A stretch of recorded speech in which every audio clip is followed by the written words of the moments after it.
I have a newspaper man here today, so I thought I would ask a little bit about what's going on in journalism, because I saw something that I thought was rather groundbreaking in the Washington Post. Your competitor over there from the New York Times, Leonard Downey, he used to be, I think, the executive editor there. Okay, he wrote an editorial about objectivity, which I thought, again, was kind of a sea change. I mean, objectivity, I remember in the past, always was something that was, of course, impossible to obtain in journalism. But I never remember anybody saying we're not trying. If you got accused of not being objective, they would say, well, we're humans, of course we are. We try, we get as close as we can. We can't help it if some bleeds it. Now, apparently, new journalism is, we don't even try, and we're not trying, and we don't think that's a goal. He said, the reason he said the standard was dictated, talking about objectivity, over decades by male editors in predominantly white newsrooms. So that may be, I'm sure, true, but so the concept of activity should go? Are we not throwing the baby out with the bathwater here? If he were to get his way, that would be not just the end of any serious journalism in the United States. I think it would be the end of the United States. I mean, this is what? This is Trump's. Wow. Let me explain for a second what I mean. That's dramatic. Hang on a second.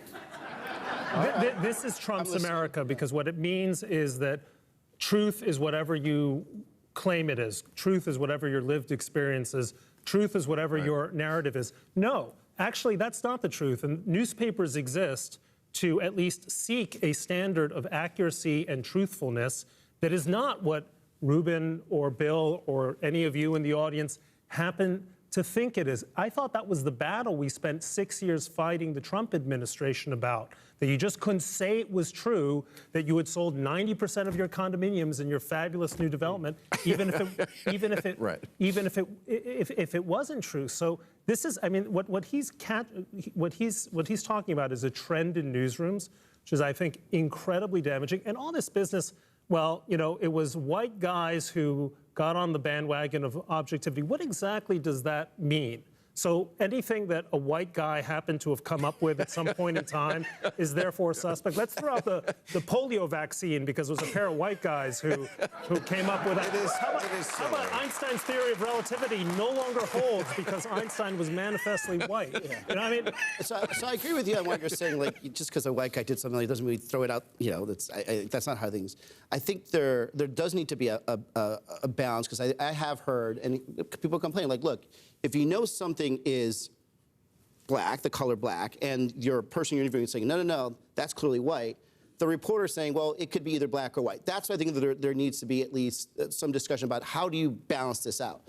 But, you know, turning newspapers into, you know, absolute ideological rags, I think is not the way to go either. I do think that that creates a downward effect that really, I don't know if it actually destroys the country, but certainly could aid to a point where I think we just don't want to be in that situation. Yeah, I mean, the Washington Post probably does not want to turn itself into Breitbart East. Right?